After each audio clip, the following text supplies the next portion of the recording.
Civilization is a monument to science. Publications are a way by which we can measure the growth of knowledge. About 1/5 of the world's population are Islamic. The entire Islamic world produces only about 1% of the world's scientific papers. Given such data, it seems clear that Islam, as is currently practiced, is detrimental to modern civilization. Thunderf00t makes 3 points which are valid on their own, and everyone can generally agree with, but then draws a conclusion which does not necessarily follow from the premises. There are at least 2 issues here. To what extent is religion a factor in the reduced scientific output of the Islamic world? To put it another way, is there a single causal mechanism entirely responsible for the correlation observed? In response to criticism, Thunderf00t had this to say. I mean, really, contesting the correlation and causation thing is only a matter of interest if there's a point of contention on the subject. I mean, when someone says that smoking causes cancer, how many people would regard just simply saying correlation doesn't equal causation as a killer argument for dismissing all the evidence on the subject? Well, apparently many of the people who actually watched the video.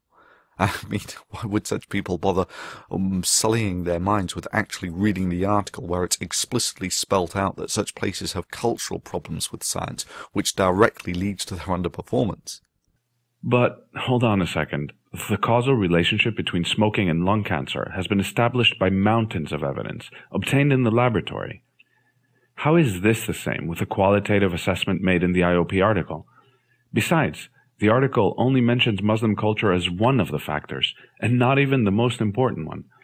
Echoing the criticism put forth here on YouTube, it is socioeconomic issues which are considered the main causal agents.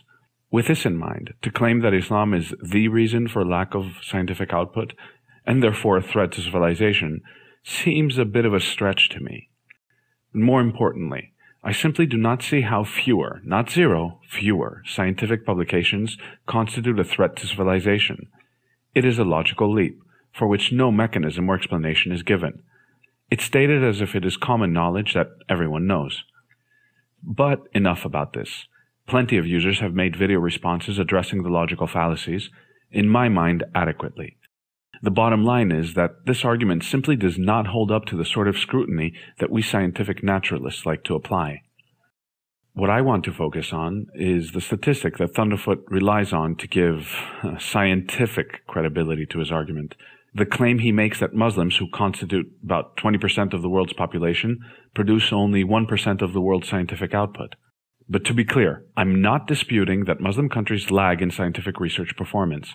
Please keep this in mind as you watch the rest of the video. At this point, I'd like to mention that it was YouTube user Sophia Roon's excellent analysis video that inspired me to upload mine. Make sure you check it out and subscribe to her. Back to the 1% 20% claim. What is implied here is that the number of papers published is a function of population, and hence the performance metric that should be used is papers per capita. In these terms, the scientific output of the entire Islamic world, as Thunderf00t specifically claims, is almost 25 times smaller than the rest of the world. Undoubtedly a shocking statistic.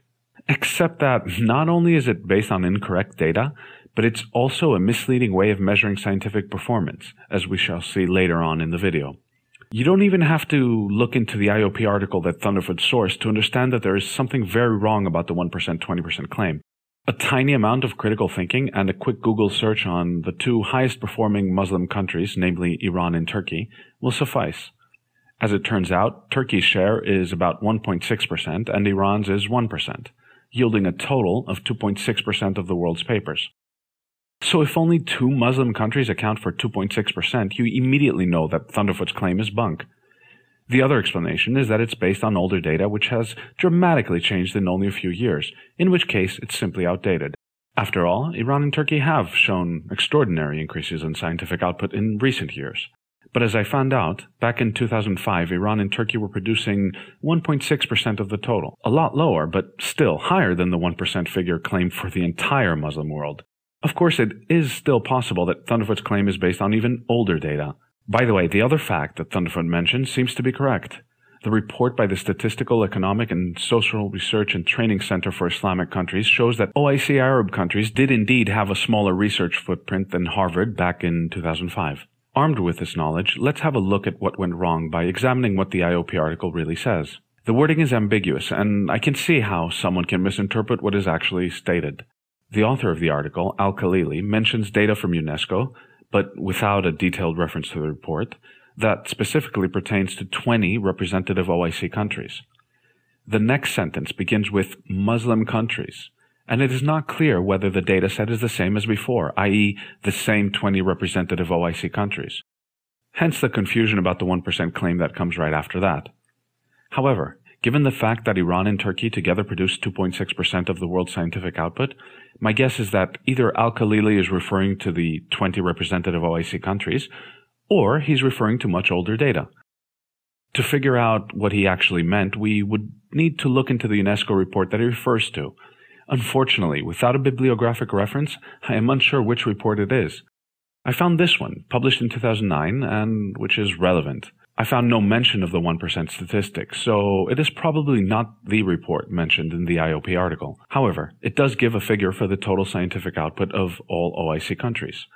This is only 4.18%, but still 4 times higher than Thunderfoot's claim.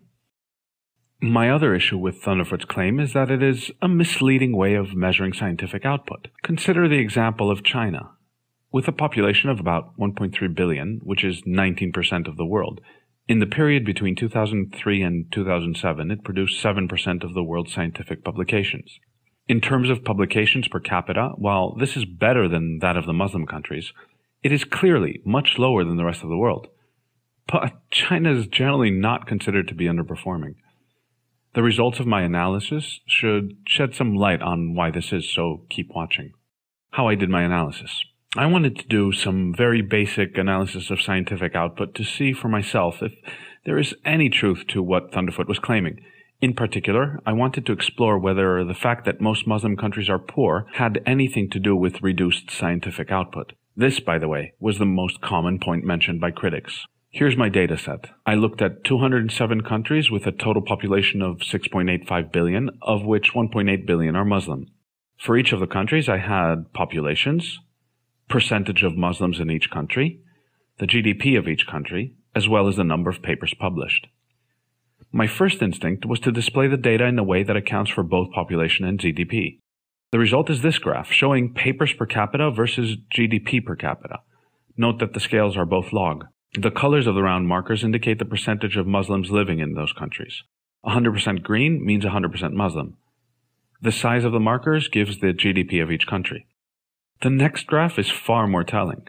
If we completely remove the population variable and plot papers published versus GDP, we get a very strong correlation.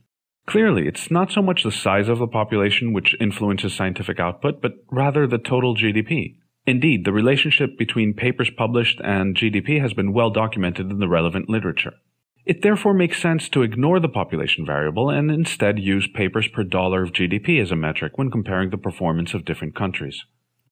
To make things a bit simpler, let's express the two variables as percentages of the world's total. It's exactly the same graph, but the numbers should be more manageable now.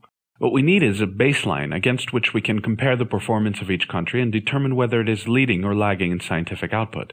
A fit might be one way of doing this, but I am not sure what kind of a fit should be made here. Should it be linear or something else? Instead, I chose to do something a lot simpler. Calculate the average publications per GDP for all countries and use this as the baseline. I realize this is an oversimplification of the problem and it is a kind of linear fit to the data, but it should be good enough for our purposes. So, on average, a country produces 0.8% of the world's publications for every 1% of the world's GDP that it possesses. We can go ahead and plot this on our graph. Anything above this line can therefore be considered better than average.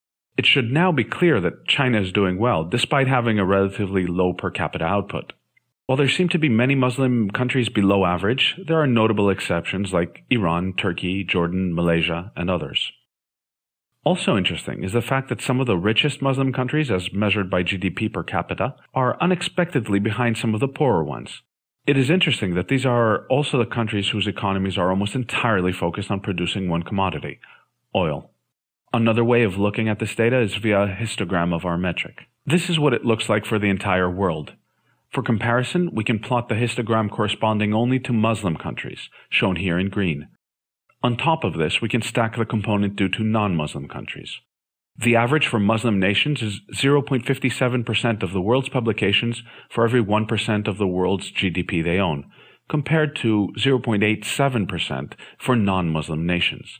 A Whitney-Mann-U test reveals that there is a statistical difference between the two sets of data, and we can therefore conclude that Muslim countries are indeed lagging the rest of the world.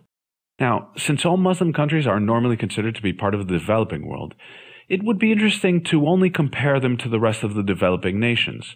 Here's the corresponding histogram plot. The average performance of non-Muslim developing countries is at 0.74, which is, again, higher and statistically significant. Some more observations. The top 5 countries produce almost half of the world's scientific output, with just 28% of the world's population. However, they do possess 51% of the world's GDP, which puts their scientific dominance in the right perspective.